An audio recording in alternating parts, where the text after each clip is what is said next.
एक लड़का एक लड़की आपस में बातचीत करते हैं। बातचीत करते करते जो प्रेमिका होती है गुस्सा आ जाती है, क्योंकि 1 घंटे तक गर्लफ्रेंड और बॉयफ्रेंड में कहा-सुनी होता है। कहा-सुनी इतना ज़्यादा होता है कि जो गर्लफ्रेंड होती है वो अपना फ़ोन काटती है और अपना जो मोबाइल होता है फ्लाइट मोड में कर देती है। नमस्कार दोस्तों, मैं संकेत सिंह आपका स्वागत करता हूँ संकेत स्टोरी में और आशा करता हूँ स्वस्थ होंगे, अच्छे होंगे। आज जो क्राइम कहानी है, क्राइम घटना है बिहार में, एक जिला लगता है भागलपुर। ये सच्ची घटना 3/7/2025 का होता है।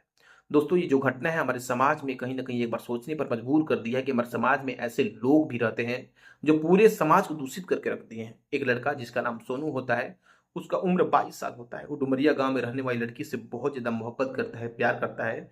लेकिन दोस्त बोले, माँ-बाप बोले, चाहे अगल-बगल के लोग बोले, किसी को पता नहीं होता कि जो सोनू है किसी लड़की से मोहब्बत करता है, प्यार करता है।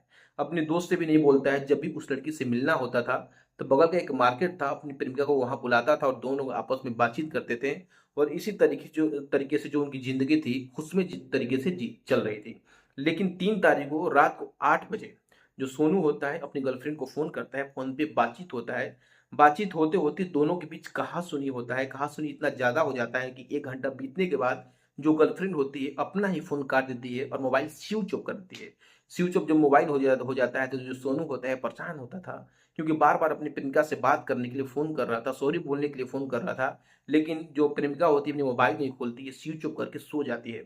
सुबह का जब 9 बजे का समय होता है, जब लड़की कमरे के बाहर नहीं निकलती है, तो परिवार के लोग ऊपर जाते हैं अपनी बेटी को देखने, तो पता चलता है कि जो बेटी है, अंदर सो गई है। कितना भी हम बाहर से आवाज़ दे रहे हैं, अंदर से कोई रिस्पॉन्स नहीं आ रहा है। दरवाज़ा तोड़ा जाता है तो देखा जाता है कि जो घर की लड़की है, फांसी लगाकर अपना जान दे दी है। जो परिवार के लोग होते हैं उस डेड बॉडी को उतारते हैं, उतारने के बाद उसका दाह संस्कार करते हैं। ये जो घटना है किसी को नहीं बताते हैं कि कोई जानेगा तो हमारे परिवार के विषय में क्या बोलेगा, क्योंकि किसी की परिवार में अगर जवान लड़की आत्महत्या कर लेगी तो कोई ना कोई बात होगा, लेकिन जो परिवार के लोग होते हैं बिना किसी को बताए सोनू के घर जाते हैं और सोनू के माँ बाप से बताते हैं कि आपके लड़के के चलते आज मेरी लड़की इस दुनिया को अलविदा कर चुकी है। भला बताइए क्या अच्छी बात है। जो सोनू के माँ बाप होते हैं मौके पर सोनू को पिटाई कर देते हैं, जिसके चलते सोनू जोर जोर से रोने लगता है, चीखने लगता है, लेकिन उसको कोई बचाता नहीं होता। जो लड़की के माँ बाप होते हैं वहां से वापस आते हैं और जो सोनू था अंदर से बिल्कुल टूट चुका था। उसके मन में बहुत बड़ी सवाल थी कि मैं कैसे जिंदा रहूंगा। सोनू भी अगले दिन खाना पीना खाता है। खाना पीना खाने के बाद उसका एक पर्सनल कमरा होता है, उस कमरे में अपने आप को पैक कर लेता है। खाना पीना खाने के बाद आराम से सो जाता है। परिवार के लोग तो जानते हैं कि जो मेरा बेटा है खाना खा के सो रहा है। सुबह का जब काफी समय बीत जाता है तो अंदर से कोई रिस्पॉन्स नहीं आता है। लड़का घर से बाहर नहीं, रूम से बाहर नहीं आता है। परिवार वाले ऊपर आते तो पता चलता है कि जो लड़का है अंदर ही सोया है, लेकिन बोल नहीं रहा है। तो चीखते हैं, चिल्लाते हैं, फिर भी अंदर से कोई रिस्पॉन्स नहीं आता है। दरवाजा तोड़ा जाता है तो देखा जाता है कि लड़का भी फांसी लगा के मर चुका है। ये देखकर जो उसके पिता होते हैं बिल्कुल अंदर से टूट चुके होते हैं, क्योंकि एक जवान लड़का को अगर मरते पिता देखता है तो उसको बहुत ज़्यादा तकलीफ होता है। पिता ज़ोर-ज़ोर से रोने लगता है, चीखने लगता है। चीखने के बाद जो अगल-बगल के लोग होते हैं इकट्ठा हो जाते हैं। लेकिन जो उसका डेड बॉडी होता है उससे उतारा नहीं जाता है, बल्कि पुलिस प्रशासन को फ़ोन किया जाता है। घटना स्थल में पुलिस प्रशासन आती है और डेड बॉडी को उतारती है।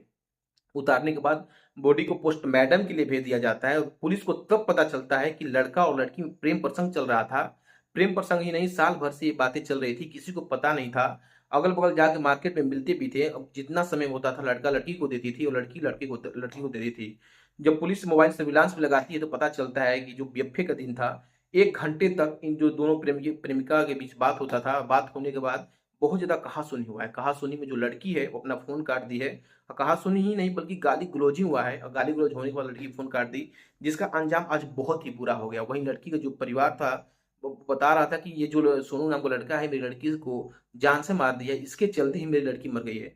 लेकिन जो दोस्तों ये पुलिस है, इस घटना को बा साफ-साफ इनकार कर दी है कि जो आपकी लड़की मर चुकी थी, आपने कोई रिपोर्ट नहीं लिखाया, बल्कि आपके ऊपर ही कड़ी कड़ी कार्रवाई की जाएगी। तो दोस्तों ये जो घटना है हमारे समाज में बहुत बड़ी घटना है। क्योंकि कोई एक लड़का किसी लड़की से प्रेम करता है, प्यार करता है, उन दोनों के बीच जब जब प्रेम और प्रसंग होता है, तो कोई नहीं जानता है। दुनिया से लोग छिप के आपस में बातचीत करते हैं, लेकिन जब कहा-सुनी होता है, थोड़ा बहुत इधर-उधर की बातें होती हैं, तो दोनों लोग ऐसा कर देते हैं कि चारों तरफ के जो लोग होते हैं, जिसको नहीं जानना है, वो भी जान जाता है और सब लोग थू-थू करने लगते हैं। आज ऐसा कंडीशन हो गया कि वो लड़का भी इस दुनिया में नहीं है, उस लड़की भी इस दुनिया में नहीं है दोस्तों। ऐसा नहीं होना चाहिए। हमारे समाज में ऐसे बहुत सारी घटना आ रही है, जो हमारे अपने लोगों को भी चाहे सबको झकझोर के रख दिए। दोस्तों, ये पूरी कहानी, पूरी घटना बनाने का मतलब किसी की भावनाओं को ठेस पहुँचाना नहीं, किसी को आहत करना नहीं दोस्तों, बल्कि आपको जागरूक करना मेरा काम है। अगर इस कहानी से, इस घटना से किसी को ठेस पहुँच रहा है, तो मैं उससे हाथ जोड़ के माफ़ी माँगता हूँ। अगर मेरे से जो भी इस वीडियो में कमी है, चाहे जो कहानी बनाया हूँ कमी है, तो आप कमेंट बॉक्स में मेरे को बता सकते हैं। मैं अपनी गलती को ज़रूर सुधार करूँगा। इसी के साथ नमस्कार।